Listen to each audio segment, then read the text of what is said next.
I understand the Got the plight. gift of the tongue. Gift of gab, my grandmother would say. Hello, everybody. Thank you for joining us this lunchtime. This is JV's second day of our fall speaker series. Today we have Professor Backer presenting on ESG trouble internationally. Professor Backer is one of the most distinguished professors here we have at the school in terms of his scholarship over the last, I'm going to say 20 years to be flattering, but there's 1,000 years, yes, exactly. And I could read his faculty-page intro to introduce him, but what I'd rather do is tell you my experience last year with Professor Backer in this exact instance. He presented on protests in Latin America last semester, and I came away with it kind of my jaw dropped, and I wanted to, I came up to him afterwards to talk about it, and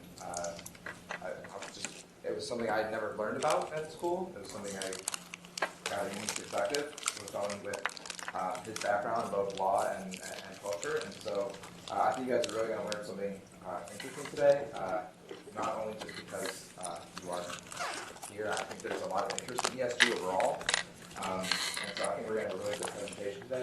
He's going to present for about 40 or so minutes, and then we're going to take some questions at the end, and I'm anticipating about 10 or 15 minutes worth of questions, so please think of something as they come. There are snacks and chips and water in the back. If you do have, if you've not signed in, there is a sheet going around someplace. I have no idea where it is with a pen. But if you can, it's just helpful for our numbers going forward and knowing who's here and who's not, who are part of Julia, for your requirement. And for those that are not part of Julia, thank you very, very much for joining. And so, without further ado, back. Let's give him a warm applause, everybody. Come on. Yay. Welcome to this round of Jeopardy. Oh, sorry, wrong show. I'll put this on in case I start walking around and then you're going to lose it. But anyway, thank you all very much for coming. And the subject is going to be, as for those of you who know me, probably simple, sort of, but also somewhat complicated. And so what I've done is, besides putting text up, if you find yourself bored or distracted, you can always spend the next 40 minutes looking at the pretty pictures, which always helps. And then you can try to figure out why it is I put a particular picture with a particular set of text. There are always subliminal messages, but I spend a lot of my time in law and governance working on subliminal messaging to targeted populations to get them to do what is right. That's a good way of putting it, to do something. So we start, of course, Happy Halloween. And I originally presented this, the first time I presented this was in Finland at the end of September. It wasn't Halloween, so this picture wasn't meant for you necessarily. But it does sort of set the tone for what I'm going to be talking about over the next 40 minutes. For those of you who are not Northern European or from the Baltics, and again, this is in Helsinki, so I wanted to kind of contextualize it in the appropriate region. This is a depiction of the nightmare from Saint Walpurga's day. Walpurga was a Christian proselytizer in the Baltic regions, Germany and the Baltic regions, in the 700s, canonized in the early 9th century, and she is known both as the person who you go to protect against witches and the supernatural and evil spirits. And they light bonfires in the Mediterranean. You light bonfires to honor a different saint and again to bring light against the darkness. And in a sense, that's what we're going to be talking about in a lot of ways. ESG, social credit, data-driven governance mechanisms for a lot of people who are used to the traditional mechanics of law and the law state can appear to be the work of witches, can appear to be bringing in manifestations of an abstracted evil that you cannot fight because you cannot see, and that requires some kind of bond of firing or some kind of light. And in a sense, much of what we're going to be talking about now, and hopefully as we go through this, is to look at the nature of these new mechanics for managing behavior. And notice I didn't use the L word. I didn't say law necessarily, although all of this will have the effect of law, and the way in which it both threatens, displaces, and changes the nature of traditional law regulation, both within particular nation states, and then for our purposes, because we are dealing here with the regulation of economic activity almost inherently across borders, and therefore across both economic and political systems that are increasingly incompatible, and we're going to talk about all of that. And in the process, we're going to talk about the convergence of two things. I can start here. We're going to talk about the convergence of two things. One is the movement towards automated law and automated governance, what is increasingly being called in the literature, not any literature you'd be reading, but you will, administrative surveillance or administrative management. And that involves the use of data to create judgments about particular people or institutions grounded in their behavior, which will then produce eventually real-time punishments or rewards that are meant to nudge both people and institutions to do or not do certain things. It's most famously understood as a governmental program in China, the Chinese social credit, but I assure you that data-driven governance social credit mechanisms are deeply embedded in Western and liberal democratic markets-oriented systems as well. You just don't see them, and that's why they tend to be so successful, and people work very hard so that you feel nudged, but you can't tell where it is. And again, we go back to the witches and the unknown and the unseen, which now tends to substitute for traditional disclosed textual law and law governance to get you to do or not do certain things. And all of this is, of course, converging on something that has become probably one of the most important changes in the environment of regulating business and economic activity, and that is the movement from a profits-driven, market-oriented legal framework to one that is driven increasingly by normative notions, and very different normative notions between touching on the human rights impact, the external human rights impacts of economic activity, and the external sustainability, including climate change impacts of those activities, as opposed to the internal financial consequences of economic activity. That's a sea change in terms of regulation, none of which has been debated, but all of which has now been creeping into the lexicon of legalities and the way in which that is changing both the nature of law and the nature of legal objectives over the course of the last 25 years. We're going to put them both together, and we're going to take a little bit of a peek when we're done on a comparative basis, a little bit of a peek at what is likely going to face you as the core structures of managing behaviors, individuals and institutional behaviors, probably for the next 3/4 of a century or so, absent some kind of blow-up. This is the world that you're inheriting. You're welcome.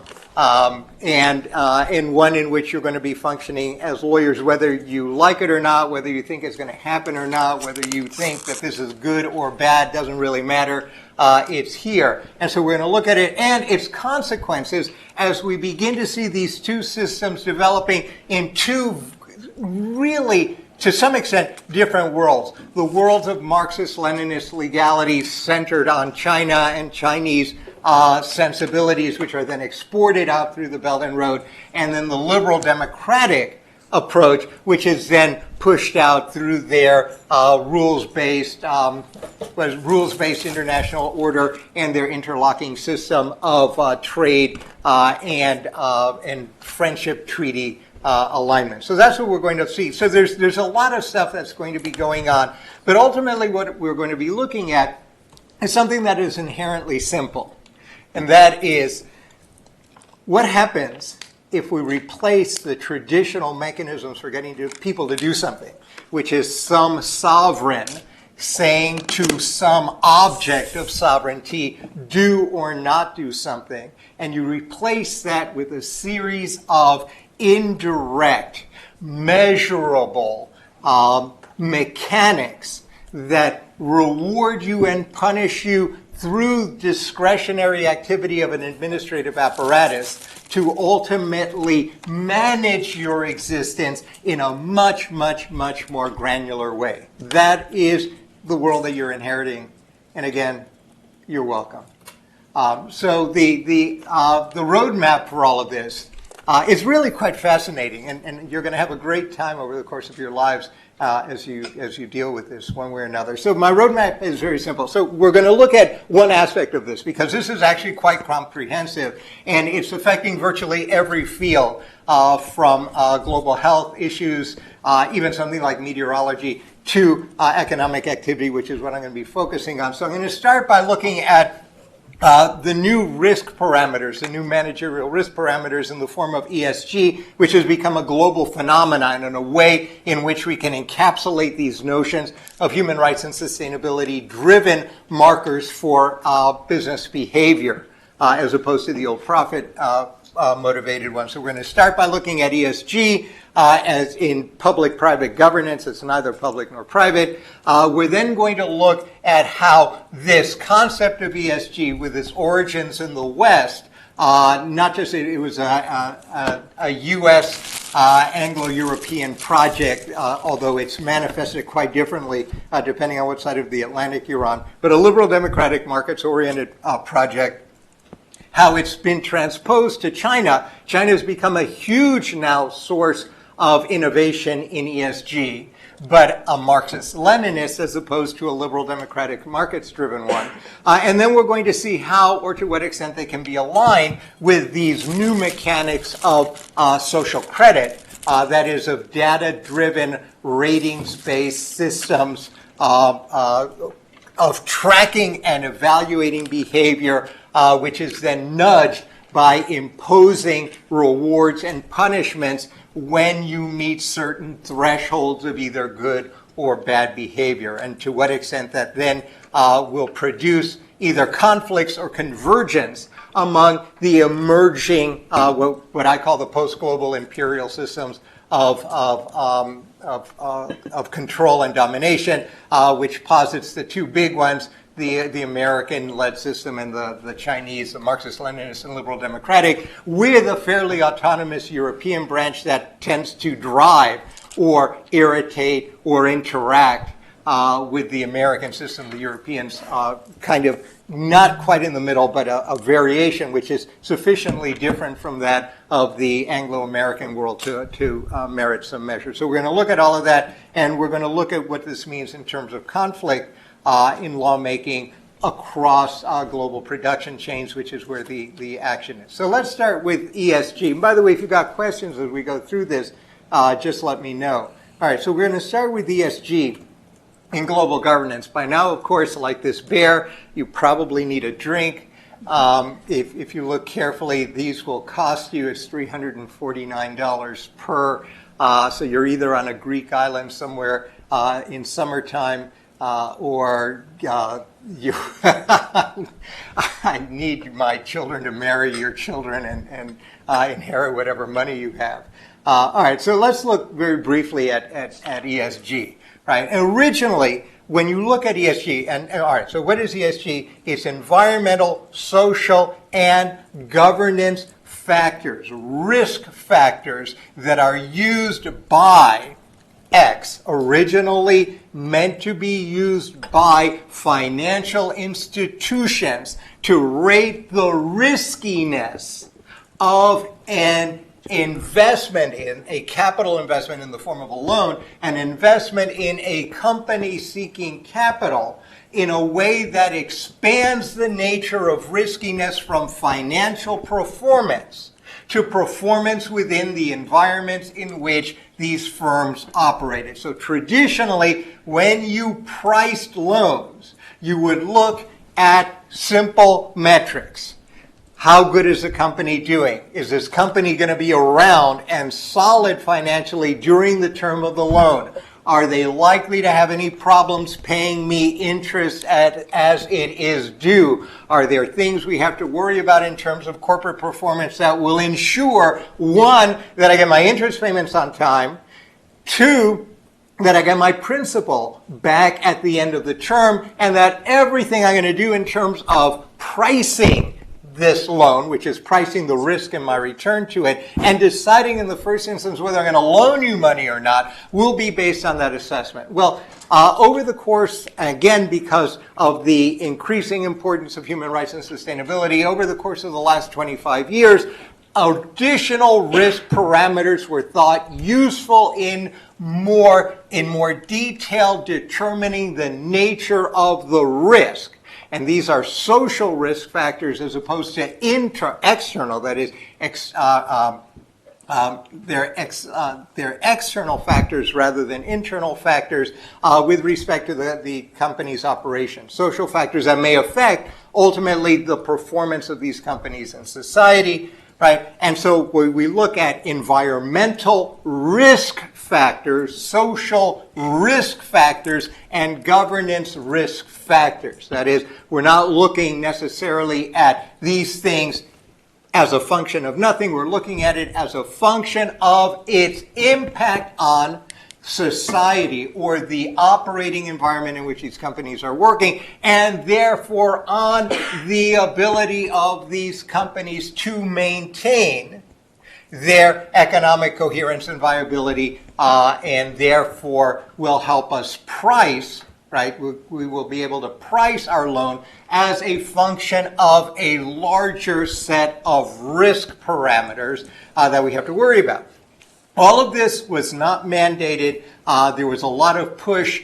This is, again, markets-driven, push by NGOs, other people who are interested, changes in social perception, and to some extent led by the development of soft law measures starting in the late 1990s and early 2000s, first in the environmental area, and then after 2011 in the human rights area with the endorsement of the UN Guiding Principles for Business and Human Rights and the UN 2030 Action Plan, and the development of the Sustainability Development Goals, I think there are 18 of them, right? All of this created a climate in which the consumers of these loans, or the people who are involved in this, could press for the inclusion of these risk parameters to be used by these lending institutions. And again, what you're looking at, two things: the cost of capital and its availability.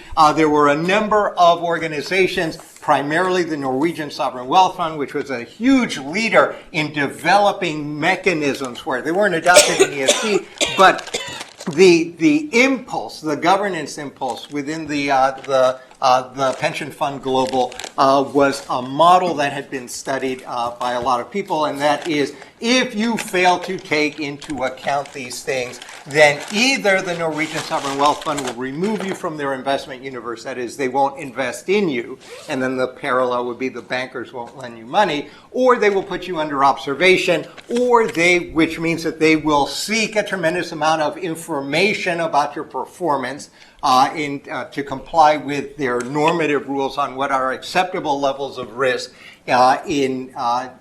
from, again, translating environmental, social, and governance, and or they will be what the Norwegian Sovereign Wealth Fund would have called active investors, calling up the president, voting their shares, leading shareholder revolts to get these companies in which they've invested to do or not do what they wanted. So this is all markets driven, right, and ultimately producing all kinds of assessments. So how is it used? Again, we're looking at investment and reporting, but of course, like everything else, if you are going to be assessed in terms of your bank lending, for example, on the basis of these new factors, environmental, social, and governance factors, right, it is ultimately going to have an effect on your performance. You're going to want, as a company, to reduce your cost of capital, and you're also not going to want to be excised from too many investment universes. You don't want to be blacklisted by the investment community, because at that point,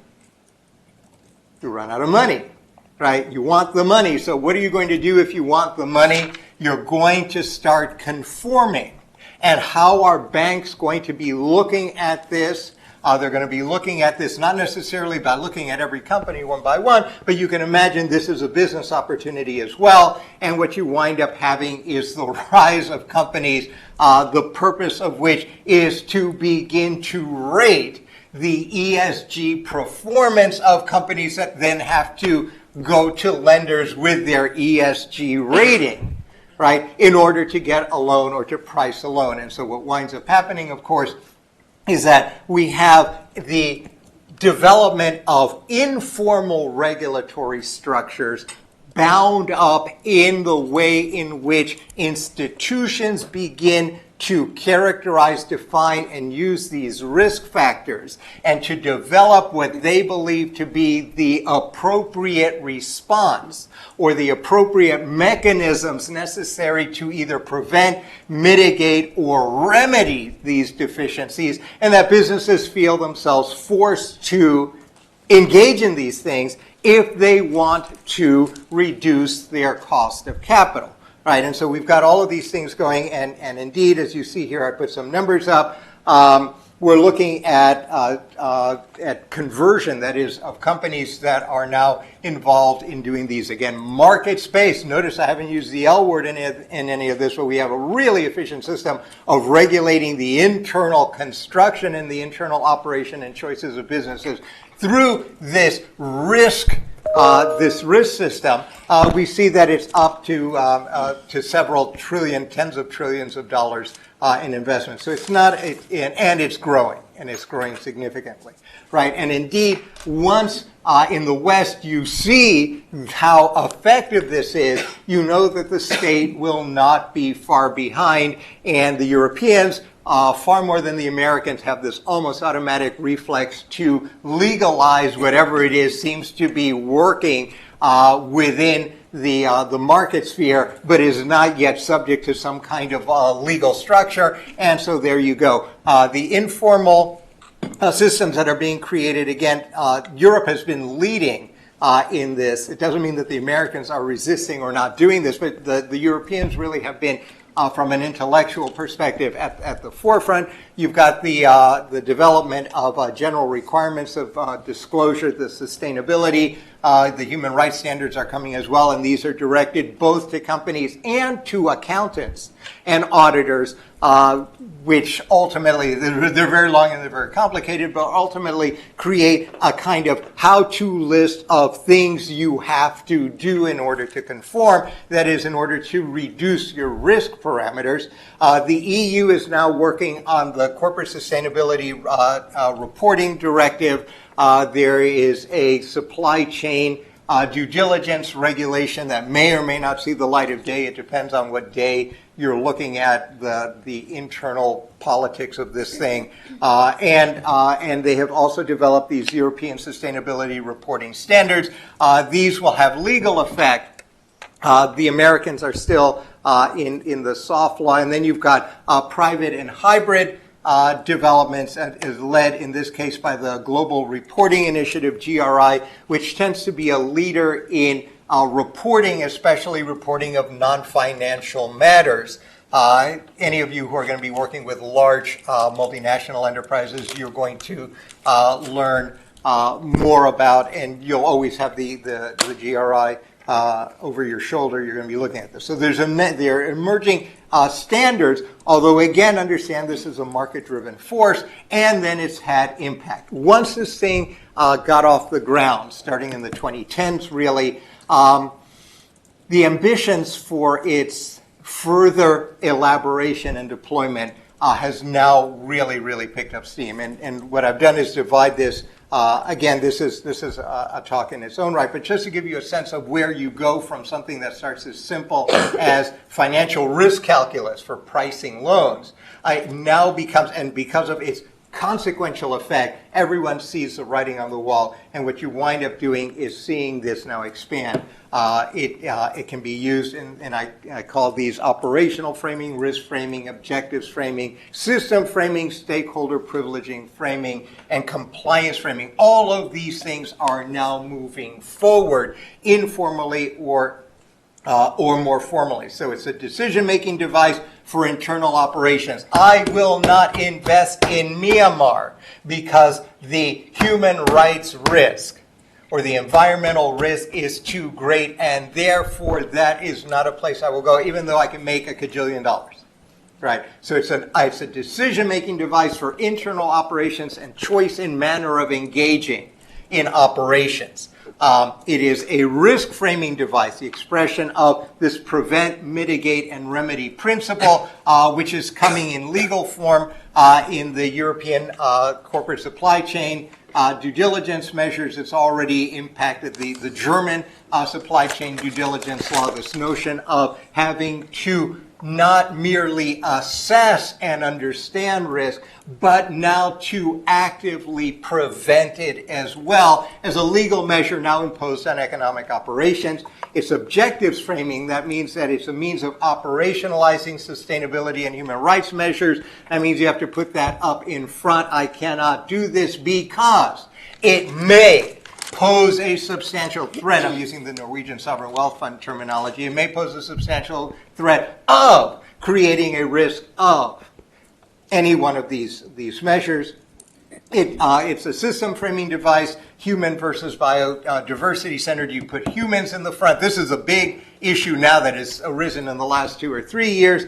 Do you center this risk analysis on the human, or do you center this risk analysis on biodiversity, that is, of humans within ecological systems? That has been, and it's just started, it's ramping up now, very contentious because that will tend to change a lot of the parameters, but it's coming as well using these risk devices. Stakeholder privileging, one of the big fights we have now is whether or to what extent enterprises are meant to serve their shareholders, internal privileging, or whether their purpose is to maximize the welfare of everyone around them, that is externalized impacts analysis. The law was clearly on internal. It appears to be changing not formally and directly, but indirectly in terms of the way in which those who have influence in these matters are tending to drive the discourse. And of course, everyone's favorite, which is going to be your world, is compliance framing. It tends to serve, these risk analysis tends to serve as the way in which corporations begin to, or enterprises engaged in economic activity tend to look at, understand, and evaluate the world around them.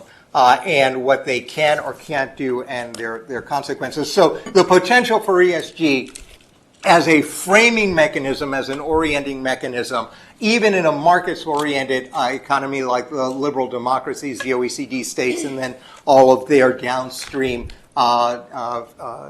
economic sector dependencies, the potential is fairly profound. Hooray, you all say. This sounds really cool, but there are a number of problems. Because you've noticed that I've talked about this in generalized terms, and it kind of sounds really cool, but there's no detail. The reason for that is that there's no detail. We don't have it yet. There is no consensus on definition. We do not know what E is, S is, or G is definitively. We know that some banks have a particular way of looking at things. We know that some governments have a particular way of framing this in soft law. We know that some companies view it this way. We know that some enterprises that are making a bundle of money selling ESG risk assessment services have their own definition. We know that there's a huge market for control of the narratives of definition, but nothing definitive, which makes this extraordinarily difficult to apply yet. Although everyone has raised high, to use the Chinese term, everyone has held high the banner of ESG. The only thing we know about ESG for sure, in terms of its definition, is that the first word starts with E, the second word starts with S, and the third word starts with G. We can agree on that, but we can't agree on much more than that in terms of its definition. Hasn't stopped anyone from applying this, but it does mean when you're looking at this stuff, you can't take anything for granted because you can't compare what they're doing. The methods of assessment. How do you measure risk? We have no idea. Or that is to say, we have a million ideas, none of which have developed a consensus. This has become a real problem, especially in markets-oriented economies where there is no central force yet. ... The Europeans in their own clunky way are trying to get there. We'll see if it works. There's a lot of problems with it, but at least they've sensed the problem. We have no idea the methods of assessment. Data quality. All of this is based on sucking up data. Again, you got to feed the beast. You got to feed the beast. Well, what are you feeding the beast? Are you feeding it polysaturated sugars that'll kill you? Are you feeding it kale and granola?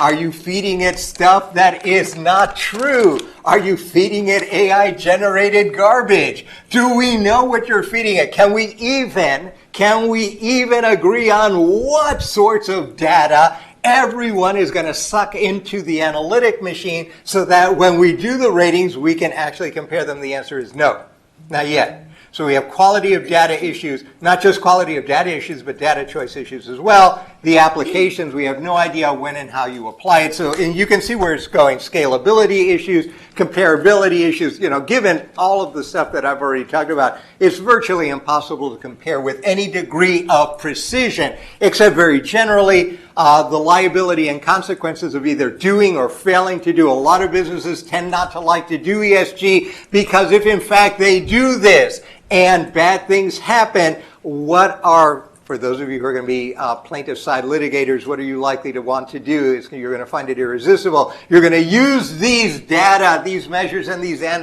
analyses against the company that produced them in order to seek damages for whatever failing you think that you may have a chance of succeeding on. And so companies tend to be very, very leery about either transparency or the consequences of liability disclosure or acting on it. Compliance networks are not yet created, and coordination is a far-off dream. So, but putting that all together, this is what makes it very interesting. The narratives of ESG and its use, at least in particular clusters of areas and activity, have really ramped up. There is absolutely no question. The stock exchanges, the big banks, influencers, and I don't mean the Kardashians, but sort of like the Kardashian position influencers in the world of human rights and sustainability, and there are some. All of these folks, advocates for particular groups, all of them have been pushing a narrative that suggests that we are ready for, hungry for, and ready to implement this thing. But of course, the gap between the normative rhetoric and the acceptance of these things as presumptive foundations for a regulatory system and the reality of actually being able to create it in liberal democratic market spaces is still fairly wide. And indeed, it is wide enough, though, this is a painting from the Tate Modern. It's a visualization of a Malaysian novella, a soap opera.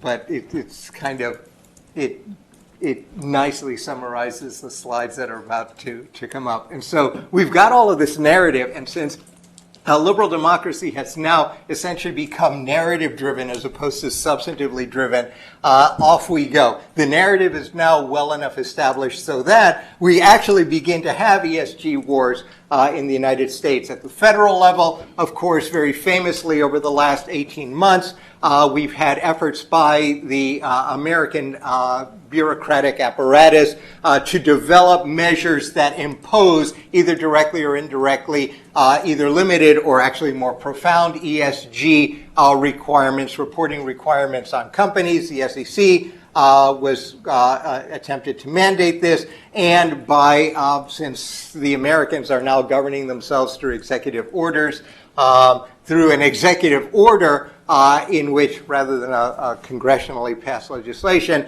ordering federal pension funds to include ESG measures as a permitted basis for determining the way the Norwegian Sovereign Wealth Fund works, as a way of determining whether or what they will invest the pension fund money in.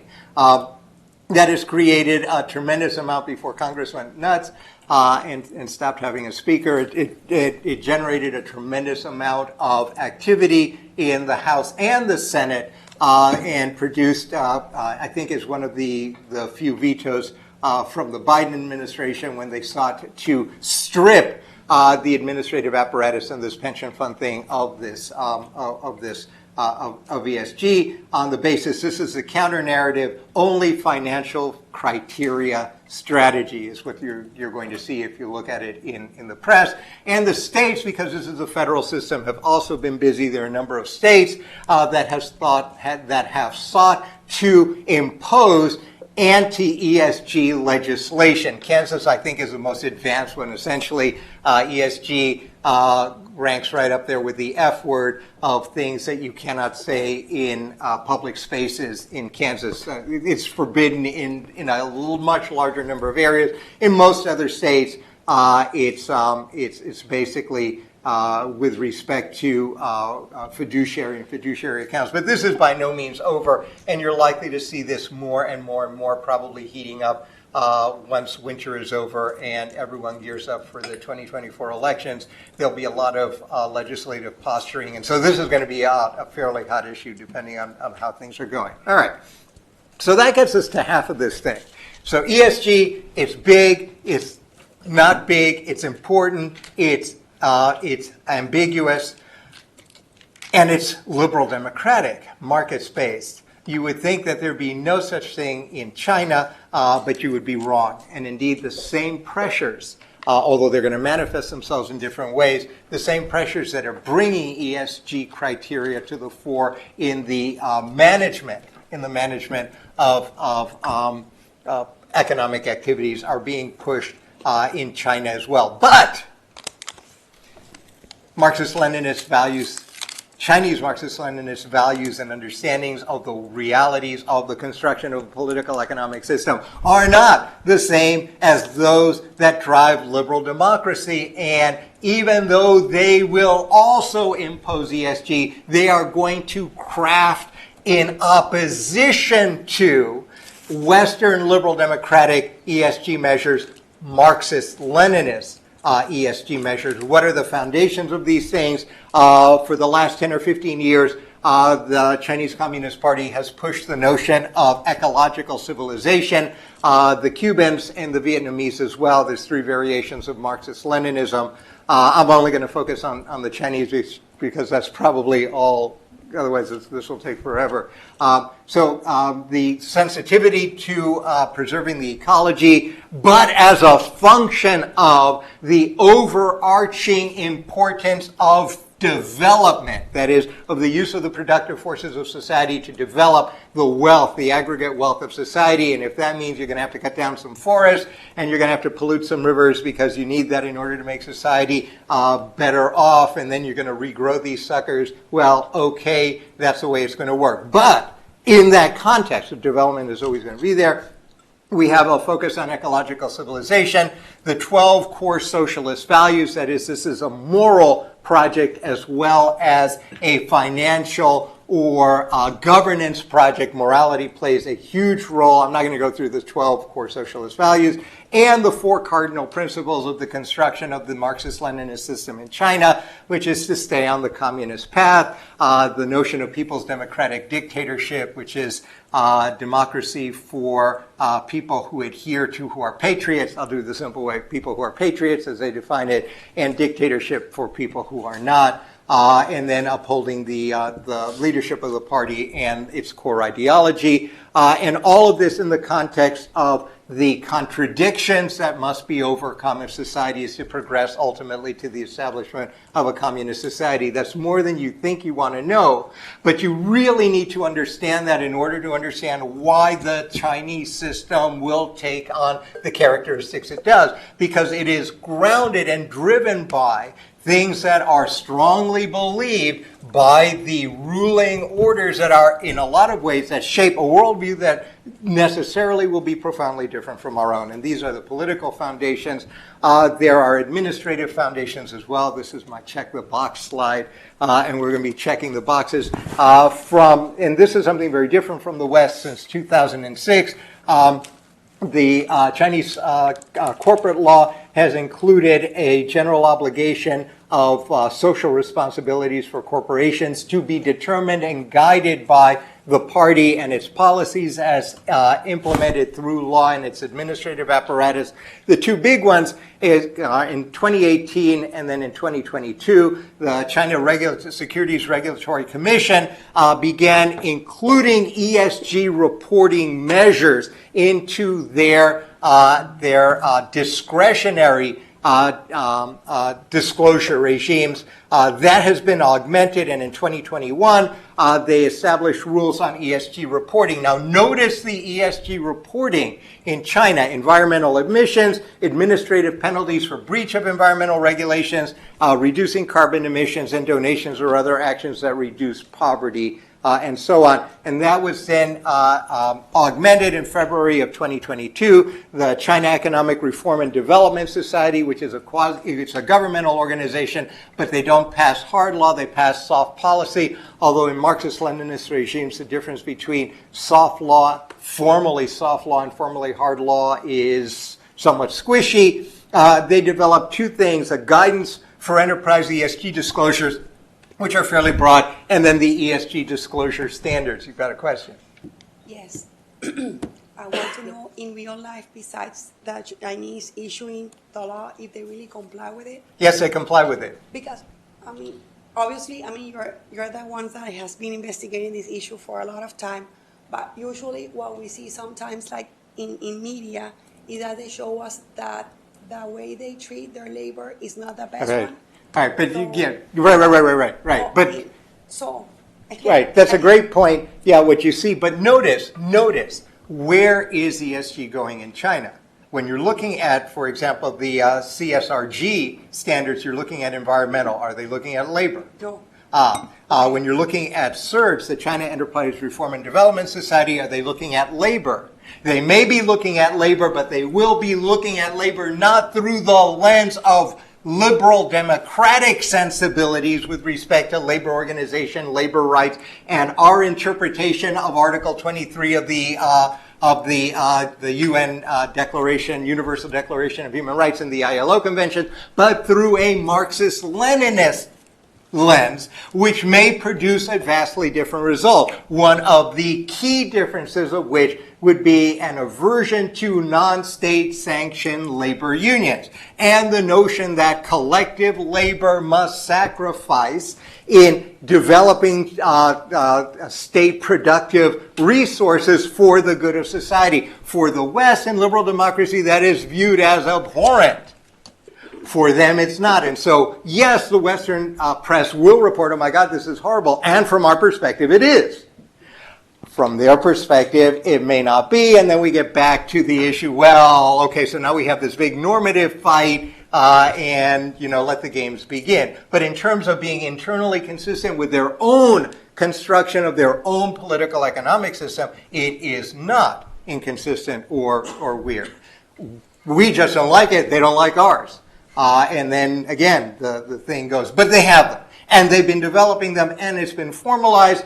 And all of this based on notions of trustworthiness. I'm not going to give you the Chinese word, trustworthiness, moral, social, and political, under the guidance of and subject to the express policies developed from the Chinese Communist Party as a vanguard, and then through their administrative organs in the state. It is data-based. CSCS has a scoring system which is based on a rollout that came out in 2020, 2021. Curtis Millhop from Columbia did a very nice study on that a couple of years ago. The state coordinates. Now notice, where's the state coordination in liberal democratic ESG?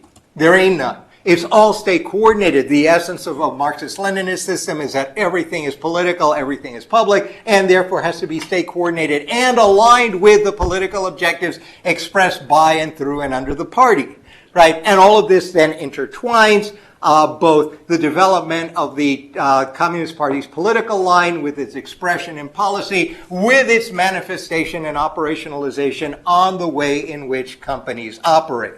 Right, and so you got a very different system. Well, what kind of system? It's a system that lends itself to social credit. Right, now what is social credit? Again, it's a euphemism for systems of recording, of data-based recording of specified behaviors for the purpose of evaluating them against a set of mandatory ideals, deviation from which will result in punishment. Efforts to work towards that ideal will result in rewards. Right?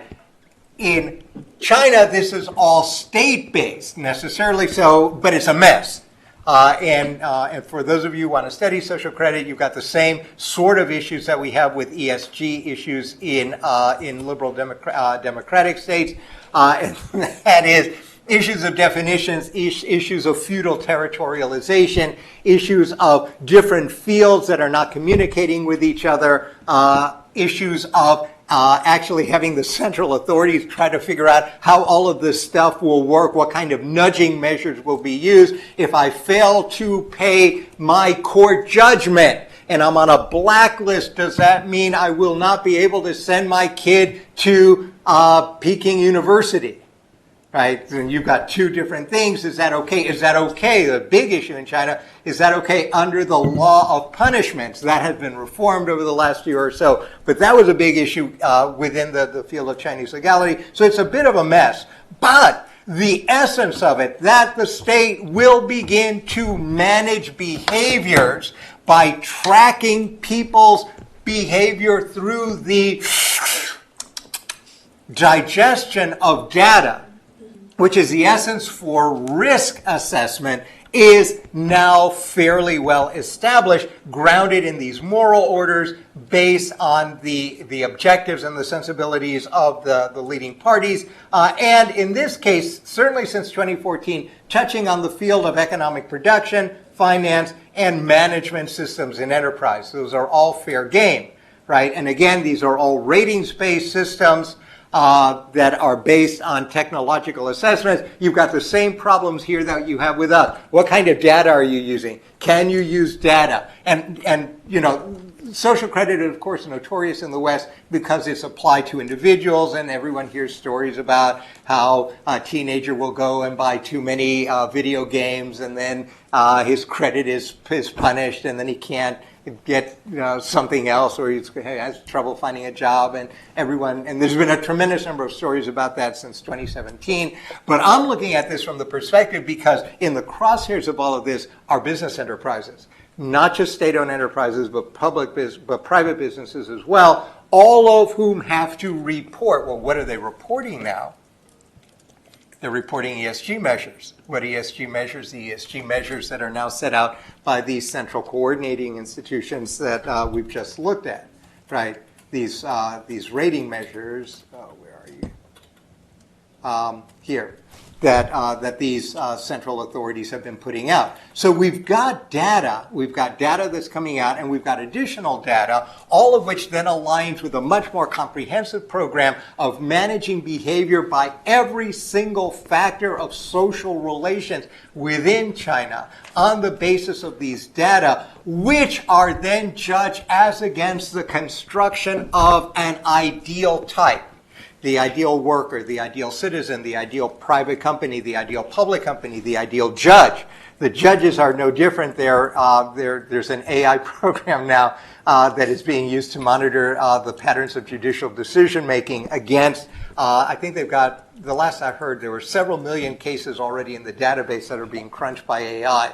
We're not far behind that. We can do that in this country as well. It's a great common law measure. We have about 10 minutes left, All right. Professor, so. All right, I'll finish up very quickly. All right, and so what you're doing here, and again, the rewards and punishments are the same in a way as the West. Cheaper loans, higher import and export taxes, key personnel being prohibited from leaving China, although that's changing. The new 2 days ago, the new state secret laws now make it impossible for people who deal with state secrets in China to leave the country. But all of this ultimately then creates an integrated system where the state can effectively control all of the measures of production but by leaving its effectuation in the hands of private individuals, and that's are there conflicts? I'm going to end with this, and then you can look at some of this stuff. You can see already that the two systems, as undeveloped as they are already heading for conflict.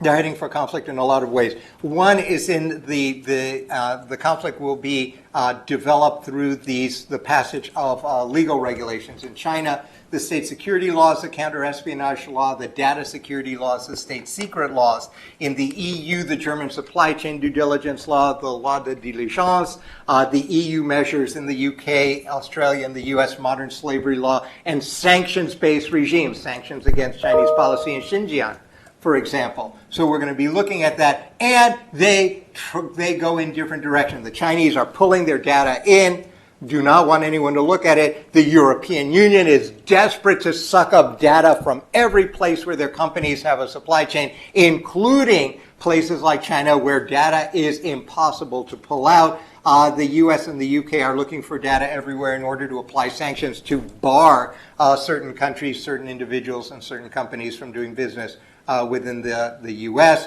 And again, the butting up is ideological. The way in which you're going to develop this is by looking at a very different development of socialist human rights and socialist internationalism against liberal democratic, and you're already beginning to see that showing up in UN discussions in Geneva, and ultimately what winds up happening is where you're going to see this, and I'll end with this, where you're going to see this is in battles, not just with respect to blocking legislations in both countries, but in contests for who has dominance with respect to the legal structures and institutions within downstream supply chain states. Latin America, Africa, Southeast Asia are the likely battlefield where these two normative expressions of legality and legal organization are likely to be fought. And all of this is now playing out among the big players by sets of mutual blocking legislation that's going to make all of you, if you go into this business,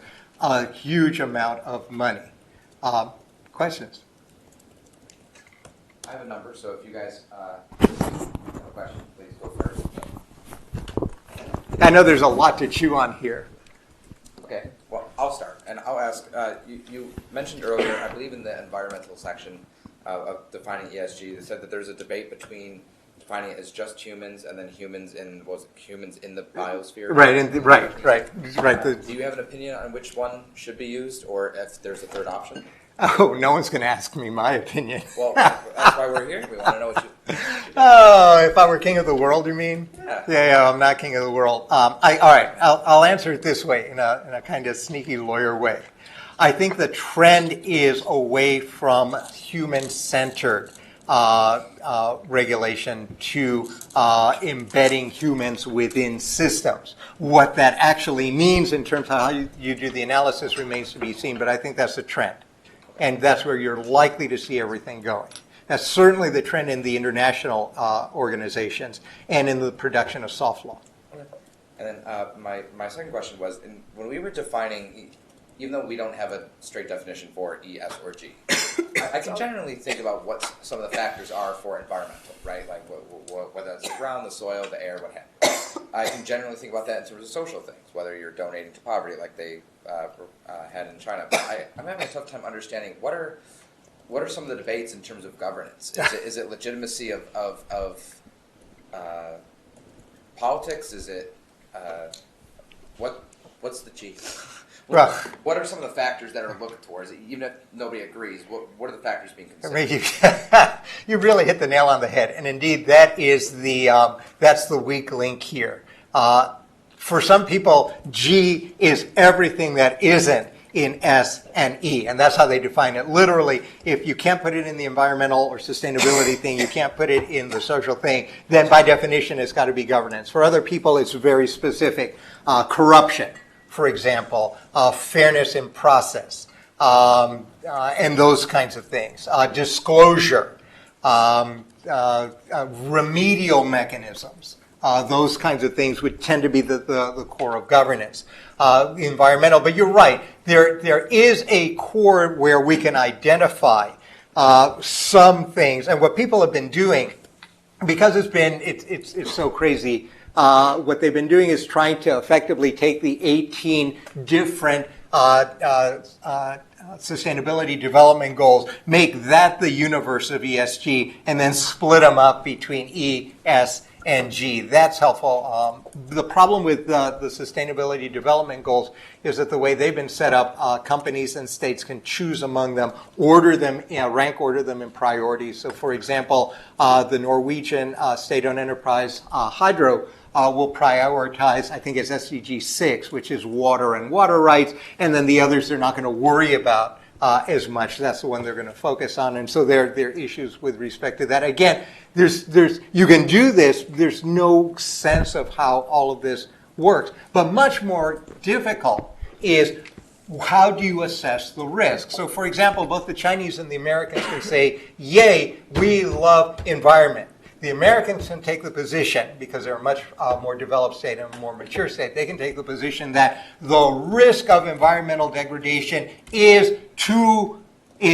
significantly important, and that there is very, very little that can be used to work to nudge it down. So once you see a substantial risk of environmental harm, we really don't care what the benefit might be. The environmental harm trumps. Developing states, and China takes a position that development trumps everything, so that, yes, we want ultimately a coal-free production chain, but frankly, we need to keep our people warm, and we need to develop our industrial capacity, and all we got is coal. And so for the moment, and as long as we need it, we understand the risk. We'll try to mitigate it to the extent we can, but we're going to use coal, and we don't care. And so the measures are going to be different, and the way you look at it are going to be different. The people who focus on environmentalism will say, "Oh my God, this is like the worst thing on earth," and then the people on the other side will say,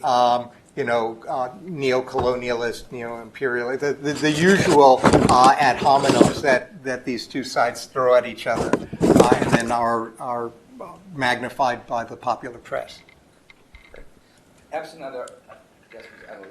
I was going to ask, do you know if there's any development? Are they trying to come up with better ways to measure scope 2 and 3? Because I know the SEC is they're proposing to require scope 2 and possibly scope 3, but again, like you said, the data is just not there. What are you measuring? How do you know? Are there movements to, you know what I'm saying? No, that's an excellent question. And indeed, both a quasi-governmental and a private organization are working this. ISO, the International Standards Organization, and GRI are working in ISO almost since the time the Sustainability Development Goals were created, 2014, 2015, 2016.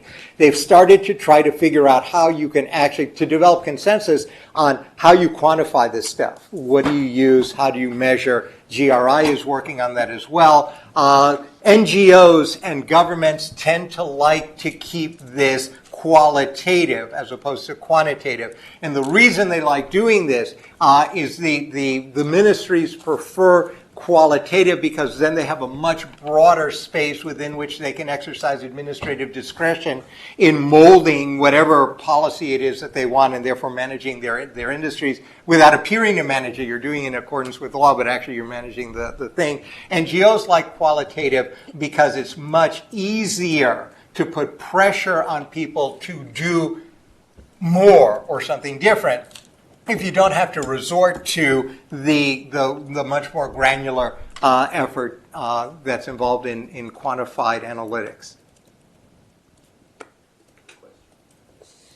Okay, well, I think with that, we have our time. Let's give Professor Beck a round of applause, everybody. Thank you very much for your presentation. If you're a member of JLEA, there is a sign-in sheet. Thank you. If you have not signed it, you come a little later, please do. I need that. If you are not a member of JLEA, thank you so much for coming. And you guys have a great rest of your conference.